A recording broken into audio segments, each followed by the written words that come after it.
إن الحمد لله نحمده ونستعينه ونستغفره ونعوذ بالله تعالى من شرور أنفسنا وسيئات أعمالنا. من يهده الله فلا مضل له ومن يضلل فلا هادي له، وأشهد أن لا إله إلا الله وحده لا شريك له جل عن الشبيه والمثيل والكفء والنظير، وأشهد أن محمدا عبده ورسوله صلى الله وسلم وبارك عليه وعلى آله الطيبين وأصحابه الغر الميامين، ما اتصلت عين بنظر ووعت أذن بخبر، وسلم تسليما كثيرا. أما بعد، أيها الإخوة المؤمنون، روى الإمام الدارقطني في سننه أن قريشا لما بعث نبينا صلوات ربي وسلامه عليه جعلت تكيد له المكائد، ومن ذلك أنها كانت تقدم الإغراءات له عليه الصلاة والسلام ليترك الدعوة إلى التوحيد وليترك محاربة عبادة الأصنام. فكان ممن أرسلوا إليه حسين ابن المنذر الخزاعي، وهو أبو الصحابي الجليل عمران بن حسين.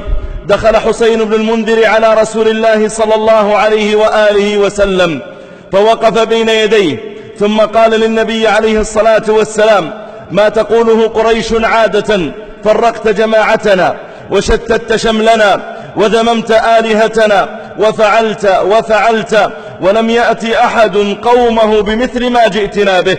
حتى إذا انتهى من كلامه قال له النبي صلى الله عليه وسلم: أفرغت يا أبا عمران؟ قال: نعم. قال: فأجبني عما أسألك. قال: سل عما بدا لك.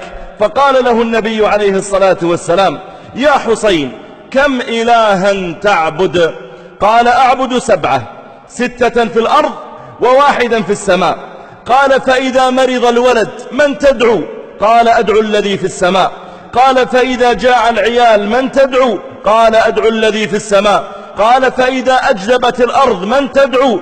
قال: أدعو الذي في السماء. قال: فيستجيبون لك كلهم أم يستجيب لك وحده؟ قال: بل يستجيب لي وحده. فقال له عليه الصلاة والسلام كلاما معناه: يستجيب لك وحده وينعم عليك وحده وتشركهم معه في الشكر، وذلك أن العبادة هي شكر للمنعم جل وعلا. قال: وتشركهم معه في الشكر، أم أنك تخاف أن يغلبوه عليك؟ تخاف من اللات والعزى وهبل وغيرها، تخاف إذا لم تعطهم شيئا من العبادة أن يضروا إلهك الكبير. أتخاف أن يغلبوه عليك؟ قال: كلا، هو أقوى منهم. فقال له عليه الصلاة والسلام: يا حسين، أسلم أعلمك كلمات ينفعك الله بهن. فأسلم، فعلمه النبي صلى الله عليه وسلم أن يقول: اللهم اغفر لي ذنبي وقني شح نفسي، أو كما جاء في الحديث. إن التوحيد أيها المسلمون هو أساس الدعوة التي جاء بها جميع الأنبياء، وما بعث الله تعالى نبيا إلا أوحى الله جل وعلا إليه أن يقول للناس: اعبدوا الله ما لكم من إله غيره. فلا يجوز أن يلقى العبد ربه جل وعلا وهو يعبد مع الله تعالى وليا صالحا، ولا نبيا مقربا، ولا ملكا مبجلا، فضلا عن أن يعبد صنما أو أن يسجد لقبر أو أن يتمسح بشجرة أو حجر أو غير ذلك. ولقد كان الأنبياء كلهم يحذرون أممهم من أن يقعوا في هذا الشرك.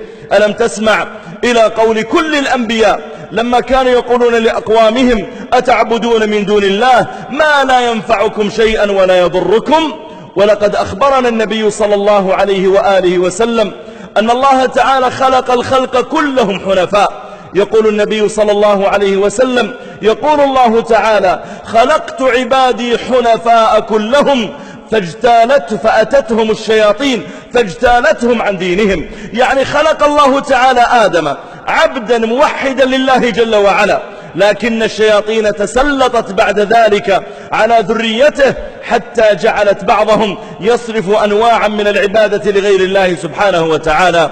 وأخبر النبي صلى الله عليه وسلم أنه كان بين آدم عليه السلام وبين نوح عليه السلام، ونوح هو أول الأنبياء إلى أهل الأرض، كان بينهما 10 قرون، بينهم 1000 سنة كلهم على التوحيد. عجبا، ما دام أنهم كانوا على التوحيد ولم يكن أحدهم يحلف بغير الله ولا يذبح لغير الله ولا يطوف على قبر ولا يدعو غير الله ولا يستغيث عند الكربة والحاجة بغير الله 1000 سنة. إذن عجبا كيف بدأ بهم الشرك؟ قال عليه الصلاة والسلام كما في حديث ابن عباس إن أول الشرك في قوم نوح أنهم كانوا، وذكر قصة وقوع الشرك في الأرض، وذلك أن قوم نوح هم أول قوم أشركوا بالله جل وعلا ووقعوا في عبادة الأصنام، ثم بدأ الشرك بعد ذلك يتسلل إلى أنواع الناس. ولو سألت اليوم البوذيين هل أنتم تنكرون وجود الله؟ لقالوا لك كلا، لكننا نعبد بوذا ليقربنا إلى أبيه إلى الله، ويعتقدون أنه هو ابن الله. ولو سألت النصارى أو سألت اليهود هل أنتم تعتقدون عدم وجود الله؟ لقالوا لك كلا، لكننا نعبد غيره معه. هذا هو الشرك الذي بعث الأنبياء لحربه. قوم نوح عليه الصلاة والسلام كان عندهم أقوام صالحون، يغوث ويعوق ونسر، وعندهم 5 من الرجال الصالحين كانوا يتعبدون، ما تلتفت إلى أحدهم إلا وجدته مصليا أو تاليا أو صائما أو متصدقا. ثم تقدم الزمان فجعل هؤلاء الصالحون يأتيهم أمر الله كما يأتي غيرهم ويموتون. فلما مات هؤلاء الصالحون أقبل الشيطان إلى أقوامهم قال لهم ذهب أولئك الذين كانوا يذكرونكم بتلاوة القرآن، يذكرونكم بالصلاة، يذكرونكم بالصدقة، يعظونكم، ينبهونكم، يعلمونكم، قد ذهبوا. إذا ماذا تفعلون؟ فأوحى الشيطان إليهم في قلوبهم وسوسة قال اصنعوا أصناما على أشكالهم، حتى إذا رأيتم هذه الأصنام تذكرون العبادة فتتعبدون.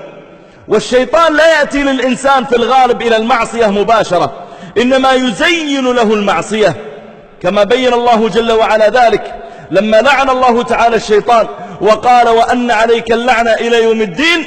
قال الشيطان رادا ومتوعدا ذرية آدم عليه السلام ثم لآتينهم من بين أيديهم ومن خلفهم وعن أيمانهم وعن شمائلهم ولا تجد أكثرهم شاكرين. يزين للناس الأمور حتى يقعوا فيما يدعوهم إليه. أقبل الشيطان وسوس لقوم نوح بذلك، فأقبلوا وصنعوا صنما على شكل يغوث، وآخر على شكل نسر، وآخر على شكل يعوق، على هذه الأسماء 5 العباد. وفعلا لم يعبدوها، كانوا يعبدون الله، لكنهم كانوا يمرون بهذه الأصنام، فإذا رأوا هذا الصنم الذي على صورة ذلك الرجل العابد الذي مات يتذكر أحدهم العبادة، يتذكر الطاعة، يتذكر الصلاة، فيزداد صلاة وعبادة. حتى مضت السنوات فصار عندهم نوع تعظيم لهذه الأشكال، لهذه الصخور، وصار ربما يمر أحدهم فيجد مثلا طيرا قد تغوط على هذا الصنم وهو حجر، فيبدأ يمسحه. كيف هذا صورة فلان تهان بهذه الطريقة؟ ثم أتت أجيال فصاروا يمسحون ويضعون الطيب مكان ذلك، ثم أتت أجيال فصارت تتمسح به، ثم جاءت أجيال حتى صاروا يسجدون لها وينذرون لها وينحرون عندها النحائر ويطوفون عليها ولا يتقربون إلى المساجد بل إليها، حتى وصل الشرك إلى من بعدهم. ولما بعث نبينا صلى الله عليه وسلم إلى قريش ودعاهم إلى التوحيد ونهاهم عن الشرك، قال أبو جهل وقال أبو لهب وقال أمية بن خلف ما نعبد اللات والعزى ومناة الثالثة الأخرى، ما نعبدهم إلا ليقربونا إلى الله زلفى. نحن لا نعتقد أن هبل أعظم من الله، ولا نعتقد أن العزى أعظم من الله، كلا، وإنما هي وسيلة للوصول إلى الله. والنبي صلى الله عليه وسلم يقول فيما رواه البخاري: من مات وهو يدعو من دون الله ندا دخل النار. ويقول عليه الصلاة والسلام: ألا أنبئكم بأكبر الكبائر، ألا أنبئكم بأكبر الكبائر، ألا أنبئكم بأكبر الكبائر؟ قالوا: بلى يا رسول الله. قال: الشرك بالله، الشرك بالله. ومع الأسف إذا التفت اليوم في عدد من البلدان الإسلامية تجد أقواما يأتون إلى قبور بنيت عليها أضرحة ثم يتمسح المريض بهذا الضريح ويظن أن هذه المسحة سوف تشفي مرضه، أو ربما تسمع أحدهم يعظم هذه القبور.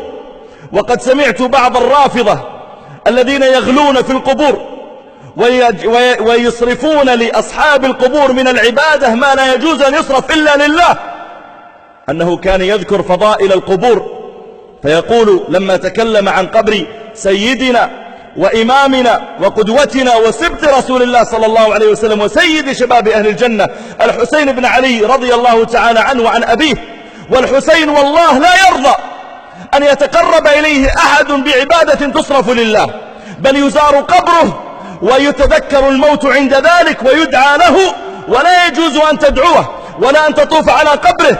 إذا كان قبر رسول الله عليه الصلاة والسلام لا يجوز أن يصرف عنده شيء من العبادة، فما بالك بقبر غيره، وإن كان لهم عظمة وتبجيل. وسمعت بعض الروافض يقول إن الذي يأتي ويضع يده على قبر الحسين حتى تعرق يده ثم يلحسها بلسانه فإنه يشفى من أمراضه. إن كان عنده سكر شفي منه، وكان قد ضرب مثالا على مرض السكر، أو عنده أي مرض يشفى بمجرد المسح على هذا القبر. نحن لا نذم صاحب القبر، ولو قام الحسين رضي الله عنه، أو قام سيدنا علي رضي الله عنه، أو قام حمزة، أو قام رسول الله صلى الله عليه وسلم، أو قام أي صاحب قبر صالح سواء كان نبيا أو صحابيا أو عماما معظما، لو قام من قبره ورأى من يدعوه من دون الله، أو يتمسح بقبره من دون الله، أو ينحر عند قبره تقربا إليه وينهر الدم عنده، أو رأى من يسجد عند قبره، لكان منكرا عليهم. كما قال الله جل وعلا: إن الذين تدعون من دون الله عباد أمثالكم فادعوهم فليستجيبوا لكم إن كنتم صادقين. ألهم أرجل يمشون بها، أم لهم أيدي يبطشون بها، أم لهم أعين يبصرون بها، أم لهم آذان يسمعون بها. ثم بين الله جل وعلا أنهم لا ينفعون ولا يضرون، وقال الله تعالى: ثم يوم القيامة يكون لكم أعداء وكانوا بعبادتهم كافرين. يكون لهم أعداء وكانوا بعبادتهم كافرين. والله لا يتبرأ أن عيسى يوم القيامة ممن عبده، والله لا يتبرأ أن الحسين ممن تقرب إليه وسجد له، والله لا يتبرأ أن رسول الله صلى الله عليه وآله وسلم ممن سجد له إن كان قد سجد أحد، أو ممن حلف به من دون الله، أو ممن صرف شيئا من أنواع العبادة لغير الله. التوحيد هو أصل الأصول، وهو أعظم ما يسأل عنه العبد يوم القيامة. ولو لقي الله تعالى العبد يوم القيامة بكل ذنب سوى الشرك لكان نهايته إلى الجنة، كما قال الله جل وعلا: إن الله لا يغفر أن يشرك به ويغفر ما دون ذلك لمن يشاء. وقال النبي صلى الله عليه وسلم: يقول الله تعالى: يا ابن آدم لو أتيتني بقراب الأرض خطايا ثم لقيتني لا تشرك بي شيئا لأتيتك بقرابها مغفرة. إذا كان الإنسان تفتح صحيفته يوم القيامة يرى فيها أنواع من الطاعة وأنواع من المعصية، لكن لم يرى فيها سجود لغير الله، ولا ذبح لغير الله، ولا حلف بغير الله، ولا استغاثة عند الكربة وعند الحاجة بغير الله، ما ضيع الأمة أيها الناس إلا وقوع بعضها في أنواع الشرك.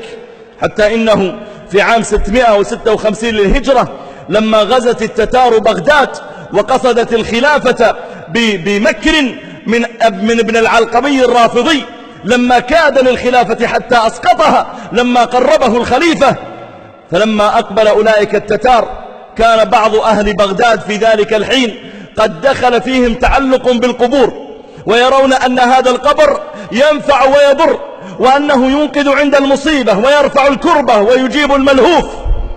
فصار بعضهم يصيح قائلا، والتتار أمامهم بسيوفهم وسكاكينهم وذبحوا وقتلوا مقتلة عظيمة، حتى قتل في بغداد كما قال ابن القيم: فقضى على سيف التتار 1000 في مثل لها مضروبة بوزان، وكذا 800 في 1000 مضروبة بالعد والحسبان، حتى بكى الإسلام أعداه اليهود كذا المجوس وعابد الصلبان، 1,800,000 ذبحوا في ذلك الحين.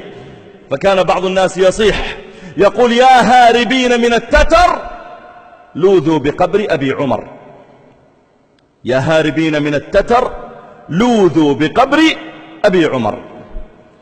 إن الذين تدعون من دون الله عباد أمثالكم. لا يجوز أن تصرف العبادة لعبد مثلك، لعبد كان في بطن أمه، لعبد يخرج منه بول وغائط، لعبد لو منع عنه طعام أو شراب لهلك، لعبد يموت ويدفن ويعلوه التراب، لعبد يحتاج إلى المغفرة كما تحتاجها أنت، يحتاج إلى دعاء الله أن يسامحه ويرفع درجته كما تحتاجه أنت. لماذا لا تقصد البحر وتخلي القنوات؟ لماذا لا تقصد ربنا جل وعلا بعبادتك وطلبك واستغاثتك ودعائك، وتحذر من أن تقع في شيء من أنواع الشرك؟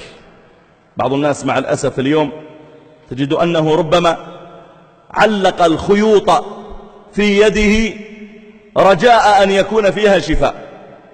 دخلت على أحد المرضى في أحد البلدان قبل أيام، وإذا هو مريض اشتد مرضه، وإذا هو قد لف خيوطا على يده 4 أو 5 خيوط. فقلت له: ما هذه الخيوط؟ فقال: هذا الخيط يا شيخ مسح به على قبر فلان في البلد الفلاني بنية الشفاء وجيء به إلي، وهذا الخيط الثاني دلك به تراب قبر فلان الصالح وجيء به إلي، وهذا الخيط الثالث. وجعل يشرحها لي خيطا خيطا، ويعتقد أن هذه الخيوط تستجلب له الشفاء وترفع عنه البلاء وتذهب عنه ما في قلبه من حزن وكآبة. يعتقد أن هذه الخيوط التي علقها أنها هي التي تشفيه. والله جل وعلا يقول: وإن يمسسك الله بضر فلا كاشف له إلا هو. مهما كان هذا الضر من موت أو مرض أو حزن أو فقر أو سجن فلا كاشف له إلا هو. وإن يمسسك بخير، في آية قال: فلا راد لفضله، وفي آية قال: فهو على كل شيء قدير. لا يستطيع أحد أن يكشف ضرك إلا الله تعالى.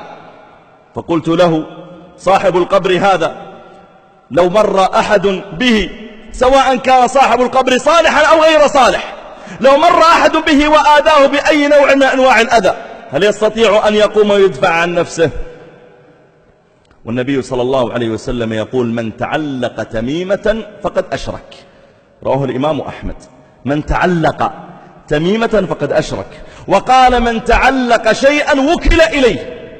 بدل ما يتعلق الإنسان بالله ويقول: يا ربي لا أطلب الشفاء إلا منك، ولا أطلب المدد إلا منك، ولا أطلب الغوث إلا منك، بدل ما يكون قلبه متوجه إلى الله يتوجه إلى حلقة معلقة في يده أو معلقة في عضده أو خيط معلق في شيء من جسده. فإذا علق الإنسان مثل ذلك وظن أن الشفاء فيه وكله الله إليه.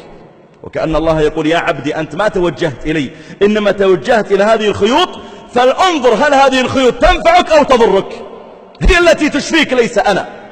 من تعلق شيئا وكل إليه.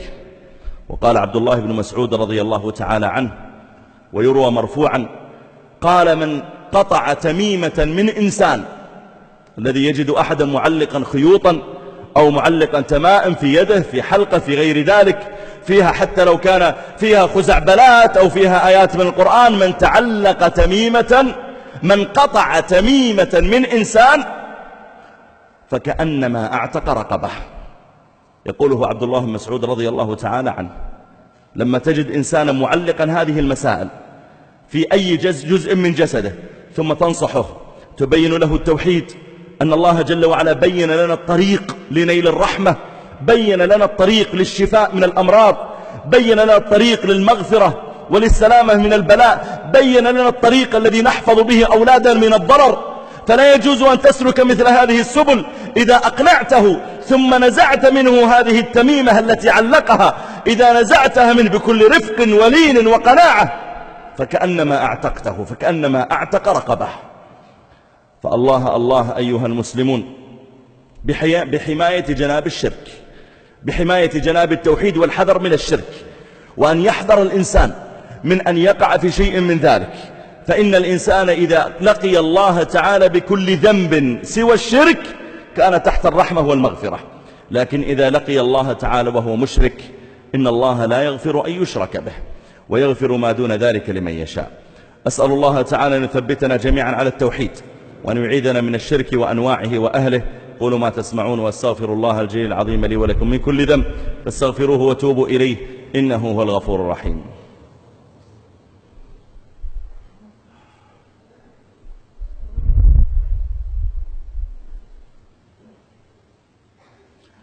الحمد لله على إحسانه والشكر له على توفيقه وامتنانه، وأشهد أن لا إله إلا الله وحده لا شريك له تعظيما لشانه، وأشهد أن محمدا عبده ورسوله الداعي إلى رضوانه، صلى الله وسلم وبارك عليه وعلى آله وإخوانه وخلانه ومن سار على نهجه واقتفى أثره واستنى بسنته إلى يوم الدين.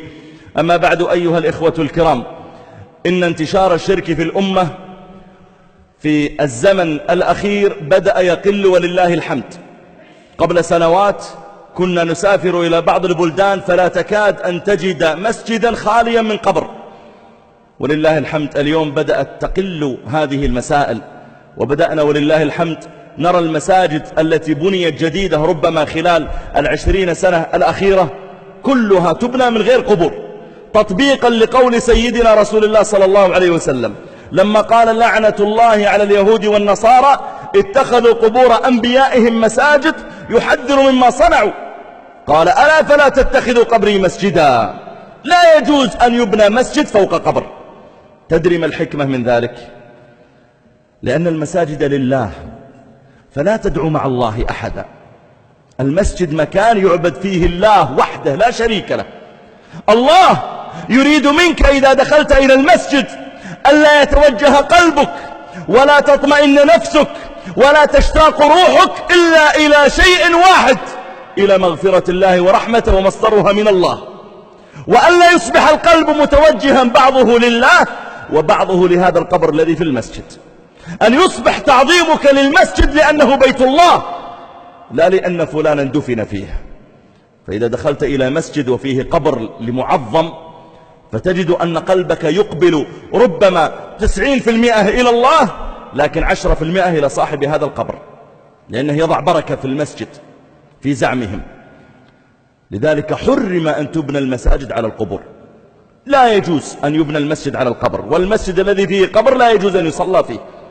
وأن المساجد لله فلا تدعو مع الله أحدا. لا يجوز أن يرفع مسجد فوق قبر. ولله الحمد بدأ هذا يقل كثيرا في الأمة. من أنواع ما قد يخرج من الناس من الشرك، وهو شرك أصغر لا أكبر، إلا إذا اعتقد مساواة المحلوف به بالله، الحلف بغير الله. بعض الناس يحلف بسيدنا رسول الله صلى الله عليه وسلم فيقول والنبي، وهذا ليس شركا مخرجا من الإسلام إلا إذا اعتقد أن النبي صلى الله عليه وسلم مساو لله، وهذا لا يعتقده الناس، بل يعتقدون أنه صلى الله عليه وسلم نبي عبد لله جل وعلا، كما قال الله تعالى وأنه لما قام عبد الله يدعوه سبحان الذي أسرى بعبده، وهو عليه الصلاة والسلام عبد لكنه نبي مكرم. قل إنما أنا بشر مثلكم يوحى إلي. لكنه يفرط لسان بعض الناس بالحلف بالنبي، وهو نوع من الشرك الألفاظ، شرك أصغر. منه قول بعض الناس يا فلان أنا اعتمدت عليك. قل اعتمدت على الله ثم عليك. أنا توكلت عليك. قل توكلت على الله ثم وكلتك. لا تقل توكلت عليك ثم وكلتك، لأن التوكل عبادة قلبية لا تجوز إلا لله. يا فلان أنا مالي إلا أنت. مالي إلا الله ثم أنت. لولا أنت لمات ولدي. لا، قل لولا الله ثم أنت، لأن الله هو الذي ساقك إلى إنقاذ ولدي. هذا شرك من شرك الألفاظ، فلا يجوز أن يقولها، ولا يجوز أن يحلف بالذمة، يحلف بالأمانة وغير ذلك. ويقول عليه الصلاة والسلام من حلف بغير الله فقد أشرك، رواه الإمام أحمد. ويقول عليه الصلاة والسلام من حلف فنسي وقال في حلفه واللات والعزى فليقل أشهد أن لا إله إلا الله. لا يعني أنه كفر ويعود إلى الإسلام إلا إذا اعتقد باللات والعزى، لكن لأجل أن يجدد إيمانه. هذه أيها الأحبة تنبيهات حول ذلك ينبغي لنا